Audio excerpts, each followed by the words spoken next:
Hey everyone. So today I want to bring you a very interesting line in the Italian game that was first brought to my attention through the game Fabiano Caruana versus Hikaru Nakamura played a few weeks ago in the Chess.com's Rapid Chess Championships. And I think this line is very interesting that you could possibly use in your own games, especially in faster time controls, because it's a lot harder to deal with, I think. So, in this game, Fabi opened up with e4, and obviously we enter the Italian game here.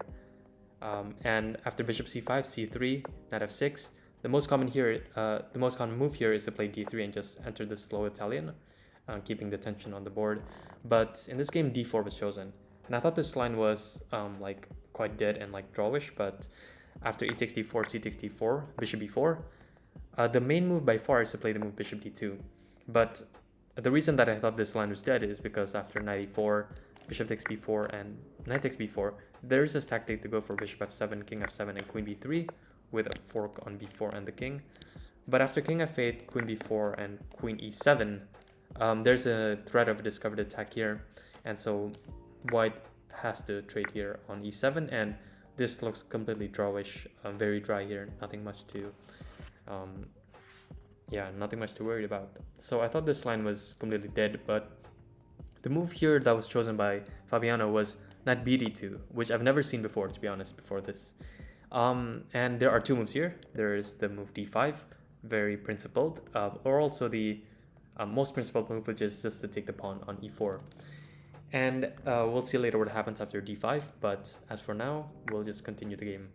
Knight takes e4, and the idea here is to push d5. After knight takes d2, bishop takes d2, and bishop takes d2, queen d2, and knight e7. I figured that Fabiano was trying to go for a draw here and follow like the database after d6 and like cd6 castles, d5 here, giving back the pawn, bishop d5 castles, rook ad1, knight d5, queen d5, and d6. So just giving back the pawn to open the bishop, queen d6, and rook d6.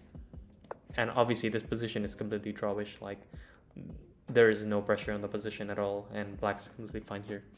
So I thought this was going to happen, but but Fabiano chose a very surprising move, which is h4, which goes to show that this is what modern chess is all about, playing h4 in every single position that you can think of.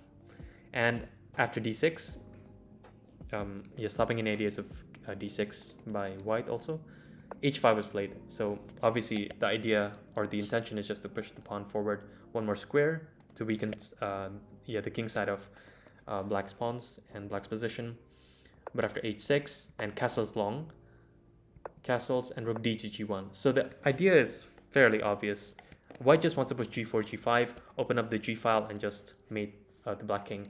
And so the computer already says that there are two moves here that maintain equality, which is either bishop g4, and we can continue like knight h4 here, and queen d7, I think f3, or okay, even the computer says bishop d3. And it's a very interesting position here, hard to evaluate. This is like essentially what this has to be computer preparation, otherwise you don't know what's happening on the board. So that's possible, but in this position, b5 was chosen. It's not an inaccuracy, so apologies for that annotation. And this is apparently theory still. After bishop b3, bishop g4, and knight h4. So the idea is also quite simple, to push back the bishop with f3 and possibly g4. White does not care about sacrificing the h5 pawn if it means opening up the h file as well. And here there are two moves to maintain equality. The computer says either rook e8 or c6, but on his stream, Hikaru said that he's never seen this position before, and so it's very difficult to deal with this position as black, and eventually he erred here with c5. I'll just show a sample line here. After the move c6, a possible line is f3, bishop takes h5 and g4, bishop g6, d takes e6, and d5, which is the point of sacrificing the pawn on c6, is just to push the pawn forward and block this bishop. After knight f5, knight takes e6, knight takes g7, At best, I mean, this looks scary, but at best this leads to draw after king g7, queen h6, king f6, and okay, there's rook h5, and there's also rook e1, which is flashier, and I want to show this line because it's very nice. Let's say rook h8, g5, king f5, bishop c2, king f4, rook h to g1, sacrificing a whole queen here, and after rook h6, rook g4, king f3, bishop d1, king f2, rook e2, king f1. You cannot step up because it's going to be discovered check with mate to come. So king f1, rook f4, king g1, rook g4, and black has to repeat here with king f1. Otherwise, king h1 runs into rook e1, king h2, and bishop f3, and there's no way to stop any the checkmate on h1 here. So that's a very interesting line. It's not going to happen in any game, in any future games, I'm sure, but it's just nice to know. That's how black can maintain the equality. But in here, c5 was chosen. And the problem with this move is that, compared with c6, is that white does not have to take. And white can just ignore this. So after f3, bishop takes h5 was a blunder. Better move was c4, but I mean, bishop c2, bishop b7, g4. The attack still rages on, and it's very unpleasant to deal with this. It's not a surprise that Hikaru didn't want to go into this. But after bishop h5 and g4, bishop g6, again knight f5 is the same idea. Giving up a pawn, but obviously taking the pawn is very dangerous. So Hikaru decided to play f6 here. But after bishop c2, which is a very strong move, I think the only move to keep the advantage, bishop c2, king f7, knight takes g7 is the idea. And taking this just leads to disaster. Bishop g6, knight g6, and queen h7 with mate to come. I mean, rook e1, right? Or, okay. I mean, yeah, just believe me that this will lead to mate. So here after knight takes g7, rook h8 was played, and after knight e6, this knight is just a monster. And this position is +5 according to the computer, even though white is down a pawn. But obviously the king is so exposed that it doesn't really matter. After queen g8, f4, bishop takes c2, queen c2, and king e8, a4 was chosen here. And after e6, the computer says, like, just go for the material here, play knight c7, win the exchange. But obviously this knight on e6 is just a monster. I wouldn't give up the knight just like that. So queen e2 was chosen in the game. And after king d7, a takes b5, queen b8, knight takes e5. This is just clean up here, essentially. King d8 was chosen, but obviously if you take the pawn, like queen e6 check, and then queen f6, and then d6, it's everything falls. After king d8, knight e6, king d7, knight d4, rook e8, queen e6, king c7, king b1, preparing rook c1 obviously. And after king b6, rook c1, a takes b5. A cleaner way that the computer says is just to play queen d7 here. But knight c6 was chosen in the game, and after queen c7, knight e5, sorry, knight c6, rook takes c6, queen c6, knight takes c6, and this leads to a completely winning like rook and pawn endgame here. After taking this, white is just up one pawn, but these two are connected. And so let's just see the rest of the game here. Yeah, very nice technique here by Fabiano. And here Hikaru resigned. He's also down to 27 seconds, I think. So that was a very nice game. I think in the opening, this surprise of playing like h4 suddenly in the opening definitely took Hikaru out of his comfort zone. And so I want to continue with bringing one of my games into this video. I played this today, and I thought this was very interesting also because we played the exact same line, and it really shows what happens if black is not careful. I'm also going to talk about how to neutralize it from the black side. So e4, e5, knight f3, knight c6, bishop c4 and bishop c5, c3, knight f6, and d4. And e takes d4, c takes d4, bishop b4, and knight bd2. Okay, there's also the move here d5, which I think is not best, but it doesn't look so bad because after e takes d5, knight takes d5, obviously there's, I mean, from a human perspective, nothing looks wrong with black's position. And after castles, let's say a3 here. There's also knight e4, but I couldn't find much after bishop g4, a3, bishop e7. I think the knight still belongs on d2, so then if bishop g4 comes, then we can reply with h3 and capture back on f3 with the knight that still remained on d2, like if this knight was on d2. So a3 here is best, and bishop e7 is no good. Essentially what will happen here is just, I mean, white's pieces are more active here, and with the isolated pawn on d4, we actually gain a bit of control over the center, which is very nice. I'm not going to go into depth in this video, but essentially bishop e7 is not best.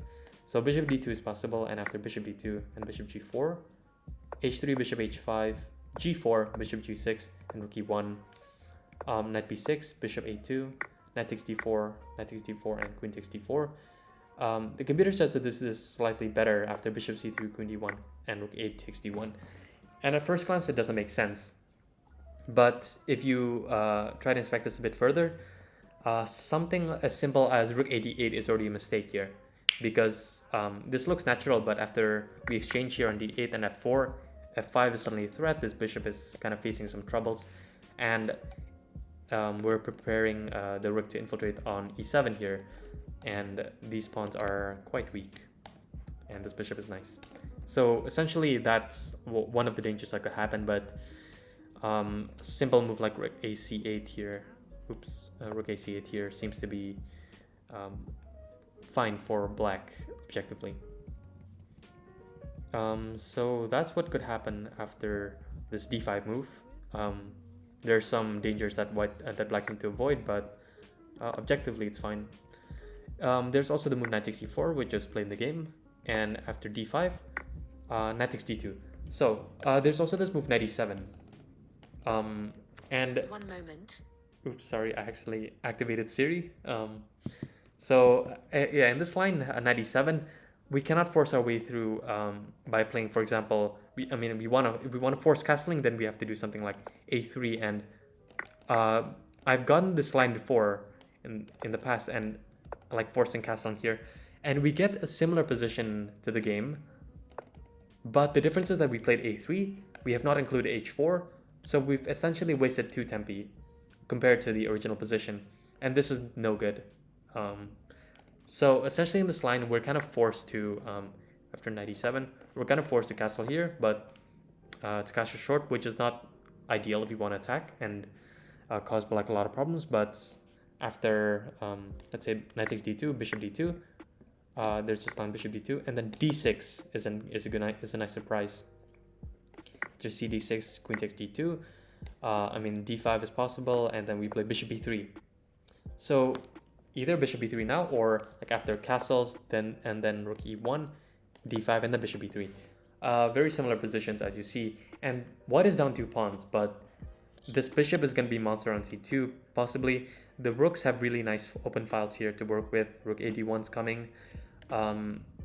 Yeah, this bishop is not active yet, and essentially white can hope for a bit of play here, at least in this position. And also something to note is that queen takes d6 kind of gives black like a very nice decent position here after queen d2 and like d6 here. I mean, the knight is actually quite active on f5, so I don't think this is best. Possibly just playing rook fe1 is better. So that's a very interesting line that could happen. It's slightly more preferable for white, but objectively it's completely equal. And here a3 is possible, okay, but I'm not going to talk about that. Essentially I just want to mention that this knight e7 line is also quite interesting and something that white players need to be aware of. But in the game that I played here between against my almost 2600 rated opponent, continue with knight d2, bishop d2, bishop d2, queen d2, knight e7, and then h4. So I'm following in Fabiano's footsteps here, and d6 was chosen in the game, but here castle was chosen, and so I continued with castles here. I think h5 is also possible here, and I'll possibly transpose to the game here, but maybe g4 immediately is possible to yeah, okay, so this is a good discovery. Maybe even not castling is fine because d6 hasn't been included and the bishop does not have any influence over the g4 square. So yeah, possibly that would have been a better option. but I castled here. And after d6, I played h5. After h6, I played rook dg1. So we're basically following in the footsteps of that game. After bishop g4, knight h4. So still, yeah, all good. After c6, I played the move f3 here. And c6 d5 is a mistake. Best was just to take the pawn with bishop h5, but still it gets quite unpleasant after g4, bishop g6, and knight f5. After knight takes d5, we have knight takes g7, and we can take this pawn, and yeah, okay, we'll go to the essentially the same line that happened previously, as I mentioned, but okay, it's similar but not the same. Rook h4, let's see, king f3, rook h3, and this will just lead to draw, I think. This is, yeah, dangerous because of mate, and yeah, black will have to go for this repetition, strange repetition there after bishop h5, but c takes d5 was chosen in the game, and obviously taking on d5 here, like that's not our main priority. We're just trying to attack here, and we kind of want our bishop to be on this diagonal. So bishop d3 and bishop e6 was chosen, so I just go for g4. Essentially what I'm planning is just to go g5, or like after f6 I'm gonna go f4 and the g5. F4 is possible in this position, but I decided to play king b1. The reason is that I think I wanted to avoid any like queen c8 ideas here, of like ganging up this on this pawn, but the computer says that this is fine apparently after f5, which is pretty cool. So that's nice to know, but I played king b1 here, which is more of a safe move. After rook c8, I played f4 with clear intentions here. King h8, and I just break through with g5, fg5, fg5, and knight g8. And here my opponent, after playing this move, just resigned. Inside of knight g6, king h7, I'm gonna take a full rook here with check. I can give another check, or I can just like immediately take on e6 here. Everything falls apart essentially. So that really shows the danger of this position. Like if black does not know what they're doing and it's like maybe a faster time control, then I think that this h4 line is very interesting. Yeah, also this knight bd2 revelation I think is very nice. So hopefully you enjoyed that game. I think if you're in the higher rated bunch, this is especially going to be useful for you, because this is like something that requires like computer help to be able to understand and like neutralize from the black side. But essentially like lines like d5 here, or like knight e4 and then knight e7 is completely equal. So if you're playing this from black, do this. So that's going to be it from me. Please stay safe and have fun playing chess, everyone. Bye bye.